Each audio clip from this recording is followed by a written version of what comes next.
নমস্কার বন্ধুরা, এমজে রকমারি রেসিপিস চ্যানেলে আপনাদের স্বাগত। শুভ নববর্ষ খুব নিশ্চয়ই ভালো করে কাটিয়েছেন।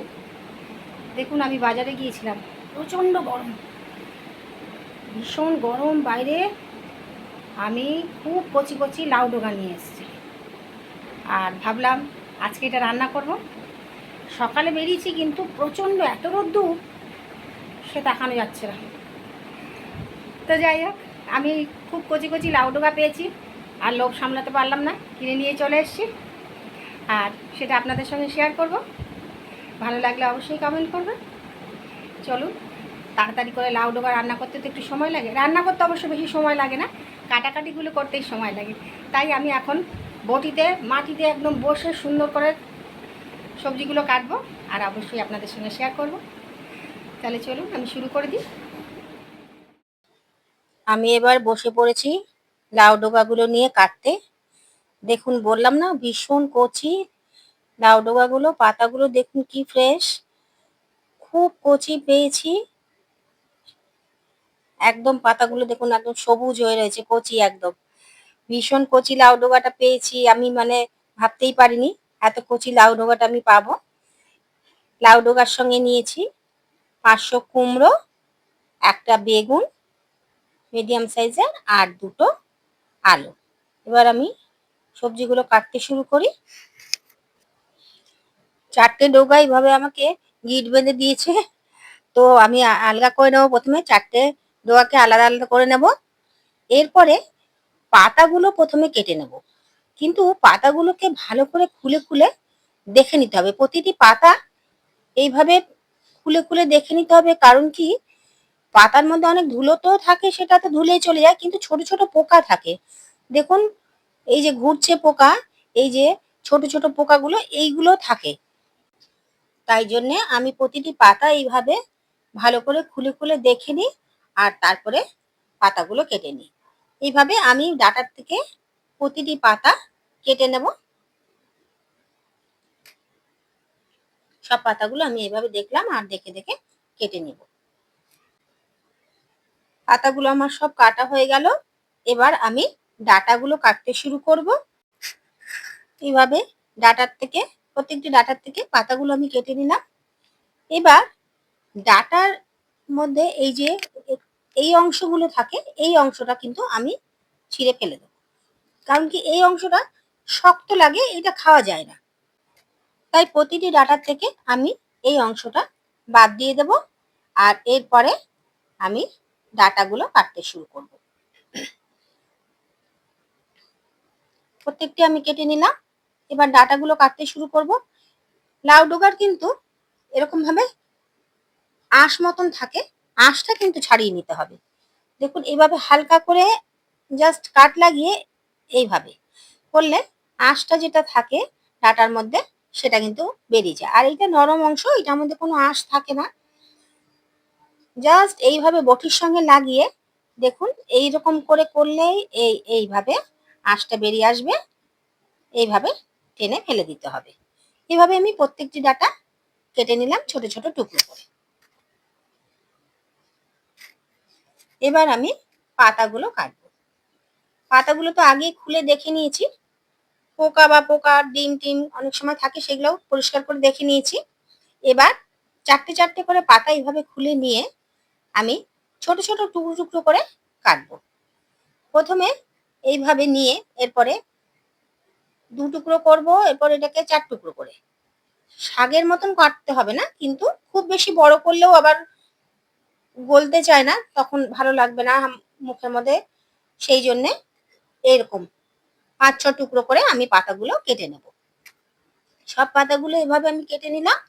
এভাবে এবার কি করব, জল দিয়ে ভিজিয়ে রাখবো অন্তত 20 মিনিট। তাহলে ধুলোবালি যেগুলো আছে সেগুলো পাতার থেকে বা ডাঁটার থেকে আলগা হয়ে যাবে। তারপরে কয়েকবার আমি আবার করে ডাঁটাগুলো ধুয়ে নেব। জল দিয়ে ভিজিয়ে রেখে দেব অন্তত 20 মিনিট।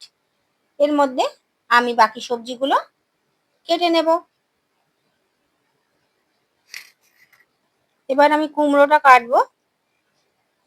খোসাটা প্রথমেই ছাড়িয়ে নেব। ভেতরের অংশটা ফেলে দিয়েছি, বীজের যে অংশটা থাকে ওটা আমি ফেলে দিয়েছি। এভাবে খোসাটা প্রথমে ছাড়িয়ে নিলাম। কুমড়োর তো খুব বেশি খোসা, একটুখানি একটুখানি খোসা থাকলেও অসুবিধে নেই, ভালোই লাগে। তো কুমড়োর খোসাগুলো আমি ছাড়িয়ে নিলাম। এরপরে এইভাবে লম্বা করে একটা ফালি দিয়ে 3 টুকরো করে কাটবো। খুব বেশি ছোট করব না, কারণ খুব বেশি ছোট করলে ডাঁটাগুলো সেদ্ধ হতে হতে কুমড়োটা বেশি সেদ্ধ হয়ে যাবে, গলে যাবে কুমড়োটা, তখন আবার ভালো লাগবে না। সেই জন্য এরকম ভাবে আমি 3 টুকরো করে কুমড়োগুলো কেটে নেব।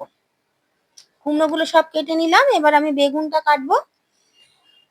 বেগুনটা এইভাবে মধ্যেখান থেকে ফালি দিলাম। আর তারপরে পরিষ্কার আছে, একটু পোকা টোকা নেই বেগুনটা, খুব ভালো বেগুনটা, একদম নরম। সেই জন্য এরকম বড় বড় করে আমি কাটছি, কারণ বেগুন তো আরো নরম, গলে যাওয়ার সম্ভাবনা থাকবে আরো বেশি। সেই জন্যে আমি একটু বড় বড় করে বেগুনগুলো কেটে নিলাম। এবার আলুটা কেটে নেব। আলুর খোসা ছাড়িয়ে, দুটো আলুর খোসা ছাড়িয়ে নিলাম। এবারে মধ্যেখান থেকে ফালি দিয়ে আলুগুলো একটু ছোট করে টুকরো করে কাটবো, কারণ কুমড়ো আর বেগুনের থেকে কিন্তু আলুটা সেদ্ধ হতে একটু সময় লাগে। তাই জন্যে আলুর টুকরোগুলো কুমড়ো বা বেগুনের থেকে একটু ছোট করে এভাবে কেটে নিলাম। সবজিগুলো আমার সব কাটা হয়ে গেল। এবার একটা বাটিতে আমি উষ্ণ গরম জল নিয়ে নিলাম, আর তাতে বড় 1 চামচ কালো সর্ষে আর বড় 1 চামচ সাদা সর্ষে ভিজিয়ে রাখলাম। ভিজিয়ে রাখলে কি হবে, সর্ষেটা যখন বাটবো তখন খুব তাড়াতাড়ি বাটা হয়ে যাবে, আর তেতোও হয় না। ডোগার পাতাটা জলে ভিজিয়ে রেখেছিলাম, এবার জল থেকে আমি তুলে একটা ঝাঁঝরির মধ্যে তুলে নেব, তাহলে জলটা ঝরে যাবে। এদিকে সবজিগুলো আমি ধুয়ে নিয়েছি। সবজি কাটতে কাটতে দেখলাম ঝুড়ির মধ্যে অল্প একটু গাজর রয়েছে, তো গাজরটা আমি একদম কুচি কুচি করে কেটে নিয়েছি, যেহেতু গাজরটা একটু সেদ্ধ হতে সময় লাগে তাই জন্যে। এরপর আমি কড়াই বসিয়ে দিলাম, আর কড়াইতে তেল দিয়ে দিলাম 2 টেবিল স্পুন মতন। আমি সর্ষের তেল দিয়ে দিলাম, সর্ষের তেলে আমি রান্নাটা করব। এরপরে আমি হাফ টি স্পুন মতন 5 ফোড়ন দিলাম, আর দিলাম দুটো কাঁচা লঙ্কা, এরকম মধ্যেখান থেকে ফাটিয়ে। আমি দুটোই কাঁচা লঙ্কা দিলাম, কারণ সর্ষে যখন বাটবো তার মধ্যেও আমি দুটো কাঁচা লঙ্কা দেব। সেই জন্যে ফোড়নটা 2-3 সেকেন্ড একটু নাড়াচাড়া করলে, ভাজা ভাজা সুন্দর গন্ধ বেরোলে, এবার আমি সবজিটা দিয়ে দেব। প্রথমে ডাঁটা আর শাকগুলো দেব, এরপরে আমি সমস্ত সবজিগুলো একসঙ্গে দিয়ে দিলাম। তারপরে দিয়ে দিলাম গাজরগুলো। ভালো করে একটু নাড়াচাড়া করে নেব। সব সবজিগুলো তেল আর ফোড়নটার সঙ্গে মিশিয়ে নেব। আর এরপরে দিয়ে দেব হাফ টি স্পুন মতন নুন, আর দেব হাফ টি স্পুন মতন হলুদ। এরপর আবারও 2-3 সেকেন্ড মতন সবজিটা নুন হলুদ এর সঙ্গে একসঙ্গে নাড়াচাড়া করে নেব। আলাদা করে কোনো জল দেব না। এরপর আমি ঢাকা দিয়ে রেখে দেব 20 মিনিট লো টু মিডিয়াম ফ্লেমে। আর এর মধ্যে আমি সর্ষেটা পেস্ট করে নেব। মিক্সারের মধ্যে সর্ষে দিলাম, দুটো কাঁচা লঙ্কা দিলাম, আর হাফ টি স্পুন মতন নুন, আর 1 টিস্পুন মতন চিনি। সর্ষেটা আমার বাটা হয়ে গেল। মিক্সার ধুয়ে জলটাও আমি রাখলাম। এর মধ্যে 20 মিনিট পরে আমি ঢাকনাটা খুললাম। এবার দেখবো আমি সবজি এবং ডাঁটা সেদ্ধ হয়েছে কিনা। আলুটা সেদ্ধ হয়ে গেছে, দেখতে হবে ডাঁটাগুলো সেদ্ধ হয়েছে কিনা, কারণ ডাঁটাগুলো তো সেদ্ধ হতে একটু সময় লাগে। কিন্তু দেখা যাচ্ছে ডাঁটাগুলো ভালো করে সেদ্ধ হয়ে গেছে। কুমড়ো তো সেদ্ধ হয়েই গেছে, বেগুনও সেদ্ধ হয়ে গেছে, সবটা ভালো করে আবার নাড়াচাড়া করে নেব। দেখুন ডাঁটাগুলো একদম ভালো সেদ্ধ হয়ে গেছে। আঁশগুলো ছাড়িয়ে নিয়েছিলাম, তো খোসাগুলো যেহেতু ছাড়িয়ে নেওয়া হয়েছিল, সেই জন্যে খুব ভালো করে সব নরম হয়ে গেছে। এই পর্যায়ে আমি দিয়ে দেবো সর্ষে বাটাটা, আর মিক্সার ধোয়া যে জলটুকু রেখেছিলাম সেটুকু আমি দিয়ে দেবো। ভালো করে নাড়াচাড়া করে সর্ষেটা ভালো করে মিশিয়ে দেবো সবজিটার সঙ্গে। রান্নার শেষে এই সর্ষে বাটাটা দিলে লাউ ডোগা টেস্ট মানে বেড়ে যায় কয়েক গুণ বেশি। তো এমনিও রান্না করা যায়, কিন্তু আমি সবসময় সর্ষে বাটাটুকু দিই, কারণ খেতে খুব ভালো লাগে। এবার গ্যাসের ফ্লেমটা আমি হাই করে দিলাম, আর জলটা আমি পুরোটা শুকিয়ে দেবো। যেই ঝোলটুকু আছে সমস্তটা আমি সবজির সঙ্গে শুকিয়ে দেবো।